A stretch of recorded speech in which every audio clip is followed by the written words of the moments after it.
Vamos a hablar con el licenciado Miguel Ángel Giacinti, consultor internacional en fruticultura. Miguel, buenas tardes, ¿cómo va? Un placer saludarte, Horacio. Muy buenas tardes. Bueno, el gusto de saludarte, feliz Pascua, espero que lo hayas pasado bien. Y digo, es fácil hablar de la fruticultura del Valle a 1.200 kilómetros de distancia, pero es difícil encontrarle la solución, ¿no? Yo creo que los problemas de la economía regionales tienen dos frentes, Horacio.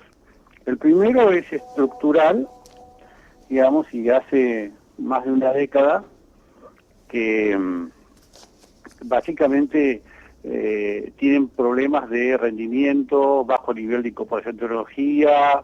Entonces, eso genera un mayor costo y obviamente genera una mayor carga tributaria. Es decir, vamos a pensar que si la actividad frutícola del Valle Río Negro tuviera tecnología avanzada en toda su logística, el impacto impositivo disminuiría un 40%. Entonces tenemos un problema estructural. Por otro lado, el problema que tiene la fruticultura es la incertidumbre para hacer esas inversiones tecnológicas.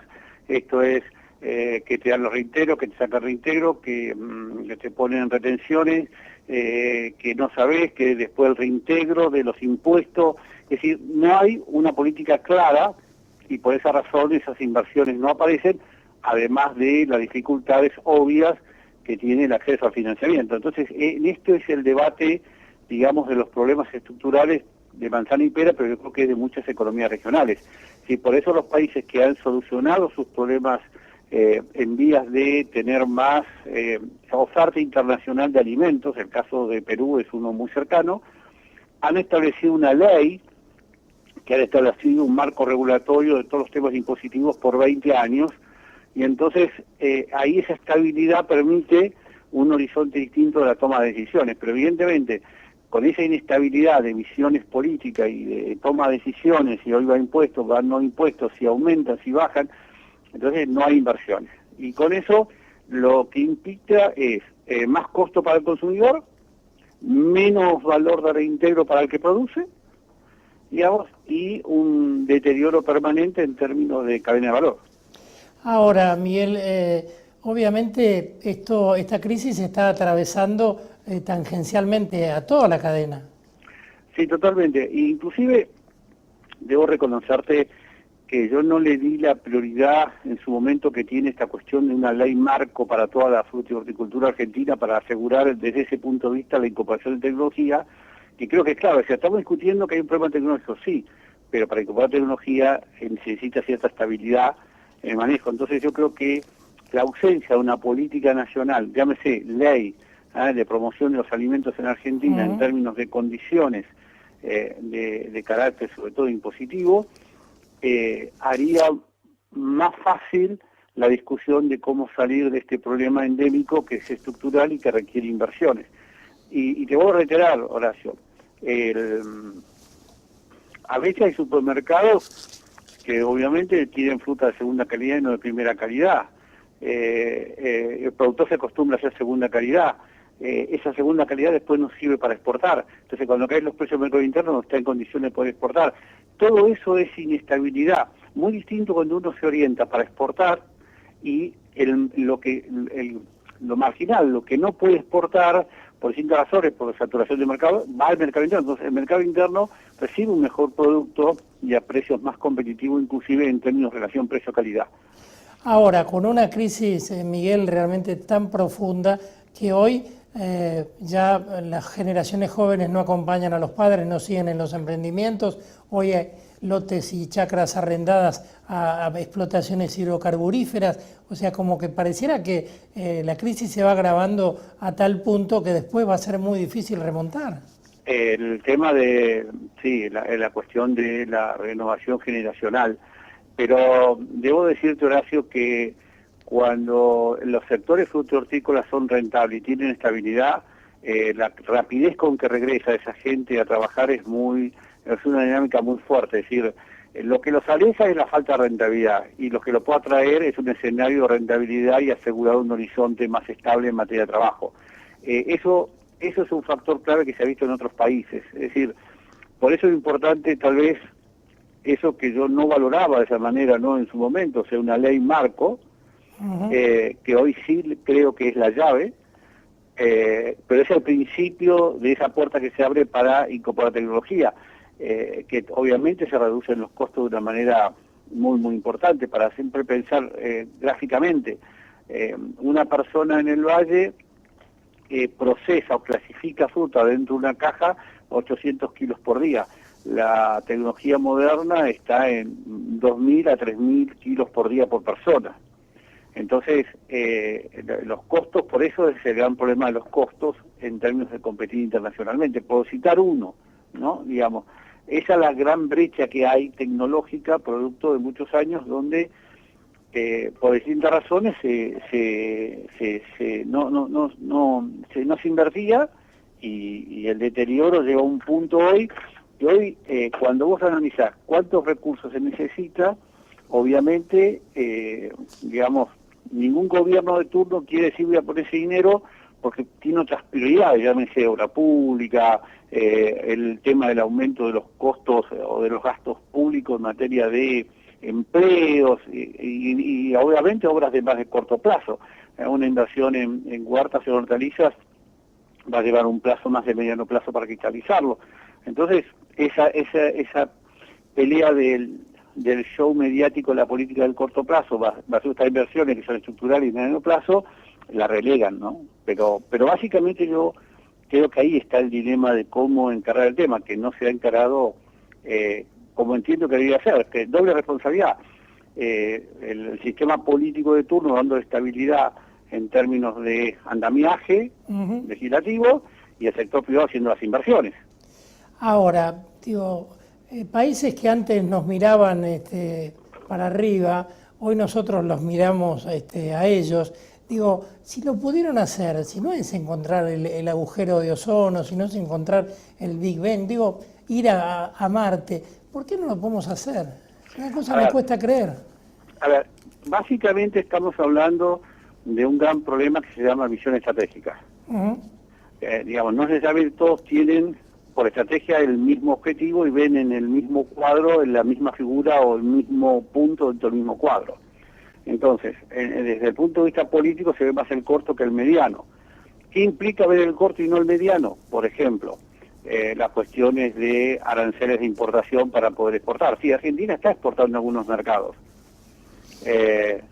pero obviamente paga impuestos para ingresar.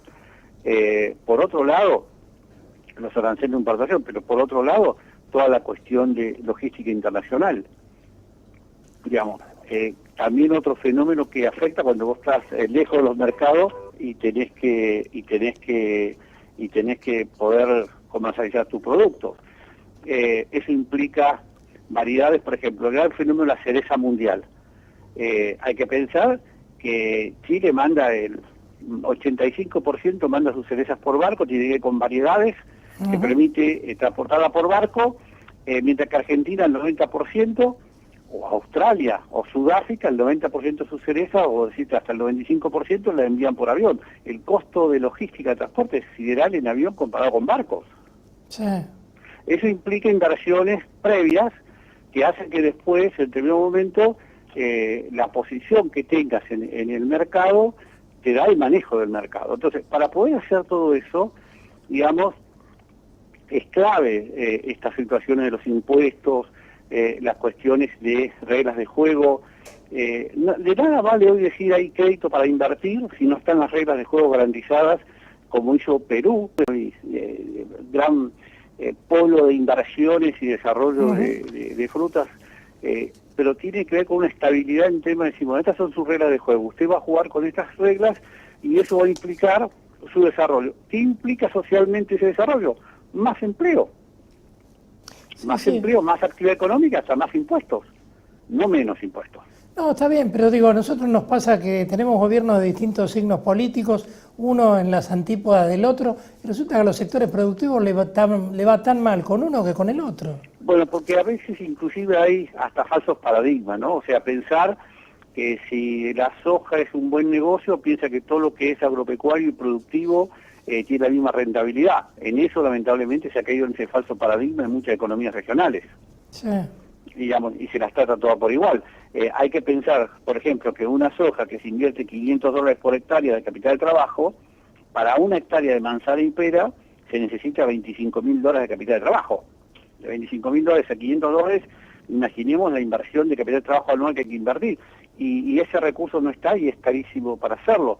Entonces uno piensa que las economías regionales de actividad de empleo intensiva son similares a las tradicionales estas como soja o algún cereal. Y eso no es que uno hable mal digamos, del político. Tal vez también es un problema del mismo sector que no sabe comunicarlo adecuadamente. Puede ser, Horacio. No, yo creo que siempre hay distintas facetas de la misma cuestión, pero de todas maneras, te digo, me cuesta creer porque esta ley marco que vos hablás, ¿cómo surge, cómo se genera? Porque está visto que las mesas frutícolas no terminan de dar resultados. Bueno, que ahí empieza un debate y empiezan los foros. Yo creo que también en Argentina le falta un gran debate constructivo de todo punto de vista de todos los temas. Es habitual en algunos países que uno va y todos los años hay una especie de foro debate de temas donde lo que se busca es intercambio de opiniones. Entonces, cuando uno analiza con un ingeniero agrónomo, lo primero que ve un ingeniero agrónomo es la cuestión de la relación de tecnología en el campo. Si uno aplicara tal tecnología en el campo, pues seríamos más productivos. Esa es la visión de un ingeniero agrónomo. Por decirte algo con justa razón, pero es correcto. Sí. Viene el economista y dice, ¿sabes qué? No, acá tenemos un problema de tipo de cambio, tenemos un problema de impuestos, de aranceles de importación, hay que trabajar en la apertura de mercados, en esas cuestiones. Te viene a encontrar y dice, mira, acá tenés un problema administrativo, tenés tipo de cambio, saldo de IVA que no recuperás, acá tenés un problema de tal envergadura, estos costos, las cuestiones, digamos, fiscales, internas. Entonces, desde el punto de vista de que uno interviene, obviamente ve como prioritario lo de uno. Sin embargo, hace poco viendo un foro, te voy a hacer un foro en WhatsApp, comprendí el fenómeno, el significado de alguien que extrapoló a la idea esta de Perú. Y eso es clave, porque en realidad todos podemos aportar una idea constructiva de cómo salir, pero lo básico para tomar la decisión implica una ley marco. Vos pensás, hay una consultora internacional que se llama McKinsey que dice que una empresa tarda entre 1 año y medio y 2 años en darse cuenta de lo que está pasando en el mercado, y tarda otros 2 años más entre que detectó lo que tiene que hacer y lo que termina haciendo y efectivamente realizando esa tarea. Es decir que, digamos que en promedio entre 1 año y medio y 4 años es lo que tarda una empresa en tomar una decisión acertada, efectiva, entre lo que ve y lo que tiene que hacer. Esto te muestra, digamos, que no son tan simples decisiones como una fábrica que uno va, la instala, le aprieta el botón y empieza a funcionar. Los alimentos son complejos. En el mundo no se va a grandes empresas que monopolicen el negocio de los alimentos. Al contrario, se va a una desconcentración económica. Este fenómeno ya es mundial. En el vino tenés más de 10.000 pequeñas empresas que están importando vino del mundo. No estamos hablando de grandes brokers. Lo mismo está pasando con las frutas, con las hortalizas. Puede haber que algunos se especialice. Hay algunos que se especializan, por ejemplo, en Estados Unidos, en importar peras de Asia, por decirte algo. Sí. Lo mismo pasa en Brasil. Digamos, pero en general tenemos un mercado desconcentrado, más complejo, hay que coordinarlo. Y el negocio de los alimentos es complejo, no es simple. Es simple explicarlo, es simple decir que en vez de exportar materia prima, seamos un supermercado. Eso es simple, pero es muy complejo a la hora de hacerlo efectivo. Entonces, mi idea de reflexión es que cuando un colega vi que estaba planteando esta cuestión de la ley, dije, bueno, yo creo que ese es el punto primero que necesita la Argentina para mostrar que efectivamente los políticos están comprometidos en resolver problemas de alimentación interna y de comercio internacional vinculados a alimentos.